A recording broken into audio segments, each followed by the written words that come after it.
رسول اللہ صلی اللہ علیہ وسلم نماز ختم کی اور منبر پر تشریف لائے۔ ارشاد ہوا ہر شخص اپنی جگہ بیٹھا رہے۔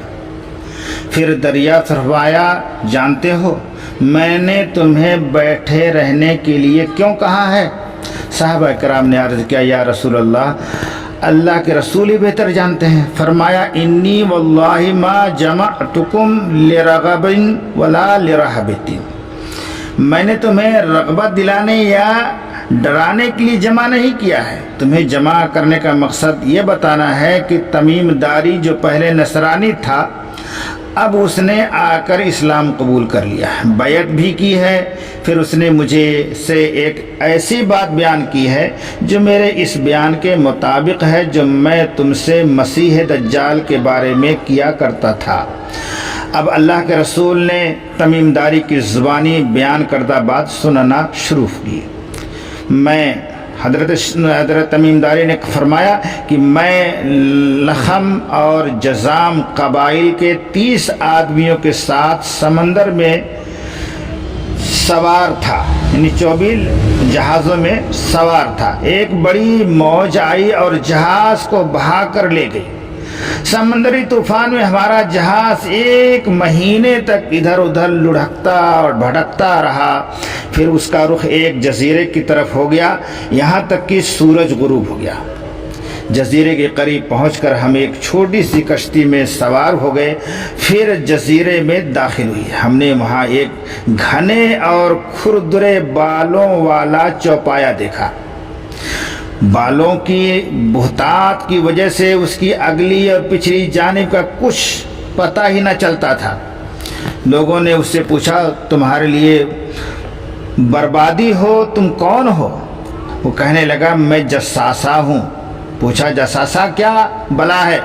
وہ بولا اے قوم ایسا کرو، میں اس سامنے والے گرجا گھر میں ایک شخص رہتا ہے، اس کے پاس چلے چلو، وہ تمہیں بڑے شوق سے ساری باتیں بتائے گا اور تمہاری بات بھی سنے گا اور تمہارے بارے میں جاننے کا بہت مشتاق ہے۔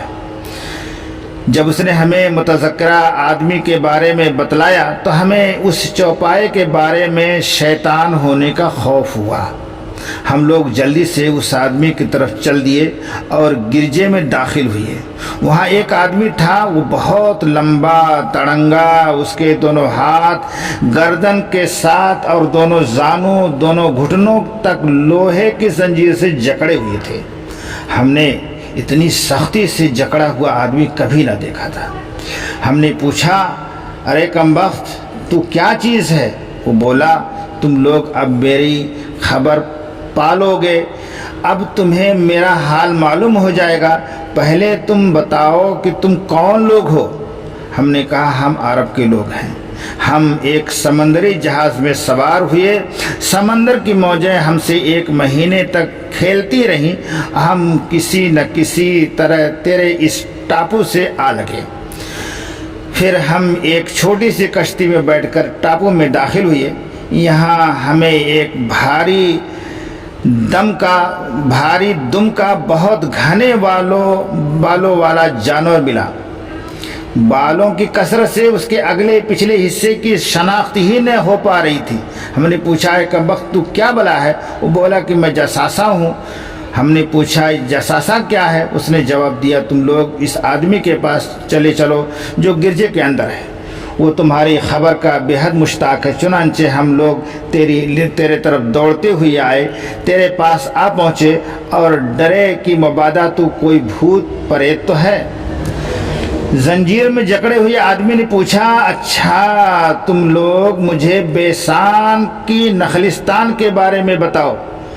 بیسان کہتے ہیں فلسطین کی ایک بستی ہے، بیسان کی نخلستان کے بارے میں بتلاؤ۔ ہم نے کہا تو اس نخلستان کے بارے میں کیا پوچھنا چاہتا ہے؟ وہ بولا میں اس نخلستان کے بارے میں پوچھتا ہوں کہ کیا وہ پھلتا پھولتا ہے؟ ہم نے کہا ہاں پھلتا پھولتا ہے۔ اس نے کہا اب عنقریب وہ نہیں پھلے پھولے گا۔ پھر اس نے کہا مجھے تبرستان کے